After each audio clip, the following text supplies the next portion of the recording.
Hi, I'm in a shitty mood because I'm a 30-year-old trying to date and it's just painful. I'm feeling rather annoyed right now, and whenever I feel annoyed, I feel like I need to pop off on something, and that something is usually TikTok. So I feel like when it comes to dating, I've been very chill and calm when it comes to my old set of standards that I held for myself. I'm like, okay, I need what the fuck? I need really high standards. I have high standards, and I do. But I feel like with dating, I've kind of realized to calm down a little bit in certain areas where I've been so high and mighty and tight with certain things that you need to have. And I been relaxed on that, and I'm still just not seeing or feeling how I feel like I'm supposed to be feeling, and it's just kind of upsetting because I'm okay, not that I'm lowering my standards, I just feel like I'm opening up a little bit more and growing up, realizing that maybe certain things that I used to think were negatives are actually positives, and I don't know how to navigate it. I'm in this weird limbo of trying to grow, trying to learn, and you know when you make excuses for someone in your head and then you kind of calm yourself down and then you're like, do I need to be making those excuses? I'm just feeling defeated because it's really hard to start over for time and time again. And again, when open yourself emotionally up to dating, I don't know. Dating at 30 is like buying a used car off Craigslist.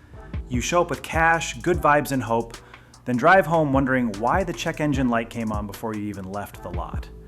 She says she lowered her standards, but let's be real. That just means the list went from 200 must-haves to 180. Modern dating has too many women chasing chads like it's a concert tour. Tall, ripped, flashy, the guy who collects women the way kids collect Pokemon cards. And sure, she gets her backstage pass for a while. But the problem is, once you've tasted the front row, regular seats at a normal man's show feel boring. That's the alpha widow effect. She'll never stop comparing the steady guy who wants to build with her to the thrill ride that dipped out before brunch. Meanwhile, time keeps moving.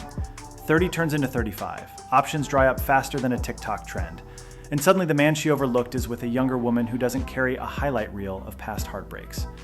I don't get it. In what world are women the ones who want to settle down and men the ones who don't want the relationship?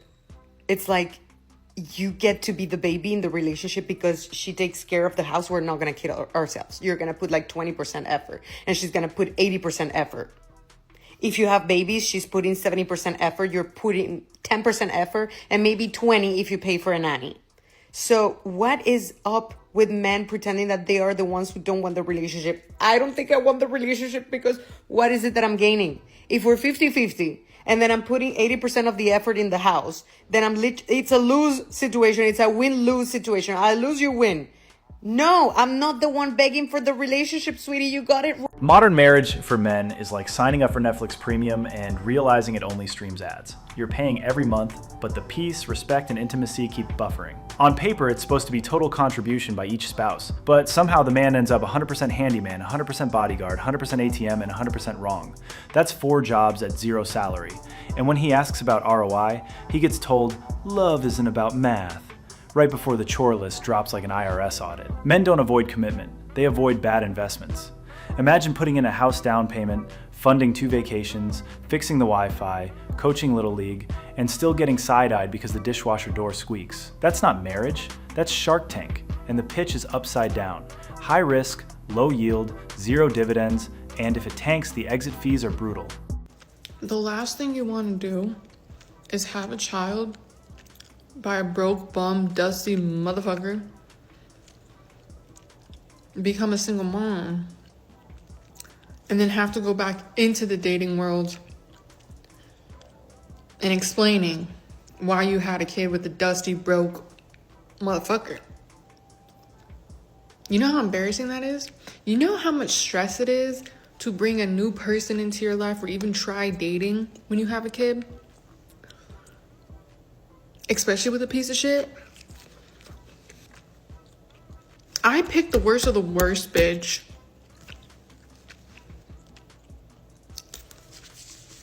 Out of my whole entire life of 28 years living on this goddamn planet, my baby daddy was the worst man I ever been with. She's ranting about how the worst thing you can do is have a kid with a broke, dusty bum. But let's be real, nobody held her at gunpoint to sign up for that. She chose him. And that's the part missing from the sob story, no self-awareness. It wasn't an accident, it wasn't fate, it was her decision. She ignored the red flags, married vibes over values, and now she's shocked that dusty behavior produced a dusty result. Let anyone not be fooled by her sympathy-seeking speech. I mean, if he was the worst, why did you give him the most permanent role a man can have? That's not bad luck, that's bad judgment. And until she admits she picked wrong and learns from it, she's destined to repeat it. Guys don't want to sign up as stepdad number 2 to a woman still blaming dusty number 1, when the real problem is her lack of self-awareness. I'm just gonna say it outright. Dating in Miami is not for the weak. Dating in Miami is not for the lover girls, and dating in Miami is not for the women who want anything serious out of life. I'm a firm believer in like what you seek out, you shall find, and also like what you speak and what you say, especially if it's negative, will come to fruition. However, I just need to rant right now, guys. Believe me when I say the only thing that I want out of life is to love and to be loved. I want a family, I want a home, I want children. I want a husband who's my best friend and we build a beautiful life together and make decisions together and just build something incredible with. I want to be taken care of. I want a marriage that my parents didn't have. My parents got divorced and all I want is to just be loved and have a beautiful marriage. Like I still believe in marriage and I still believe in love despite what I was raised with. That's all I want out of life, right? Everything that I just said does not exist in Miami. Like I'm telling you right now, it doesn't exist. Like every single time that I get involved with a guy and get love bombed, I always get my hopes up and always get disappointed. And I would like to think I'm a cautious person. Like I exercise caution when dating, but I just feel like every single time it's a constant cycle of love bombing, then gaslighting, and then just leaving. And they disappoint you every single time. And I'm like so sick of it. And I'm like trying not to get emotional because it's just really fucking hard. Dating in Miami isn't dating, it's basically spring break with rent. She says she wants a husband, kids, a white picket fence, but she's fishing for it in waters full of jet skis and bottle service receipts. Miami men aren't husband material, they're weekend packages. They'll love bomb you with rooftop views and rented Lambos, then disappear faster than the ice in your mojito. And women who keep circling back there hoping for something serious, that's like looking for a library at a nightclub. You're in the wrong building. And these men know this game too. They see the women chasing the vibe, the validation, and the luxury lifestyle, and that's exactly what they offer. She also says her parents' divorce scarred her and she wants the opposite, a forever marriage, love, kids, and stability.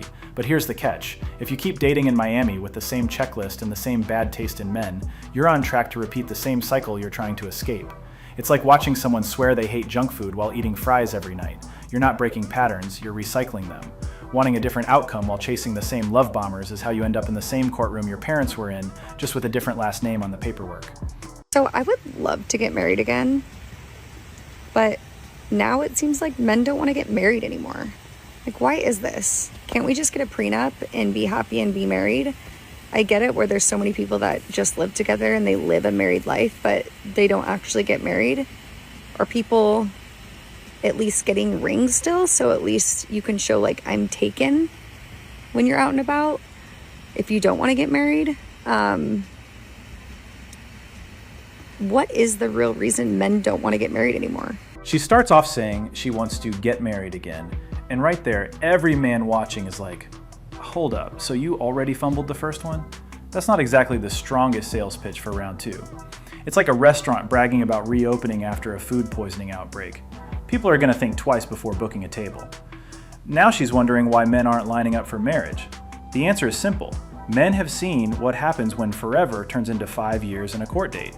They know prenups don't always save you, rings don't guarantee loyalty, and too many women want the optics of commitment without the accountability of keeping it.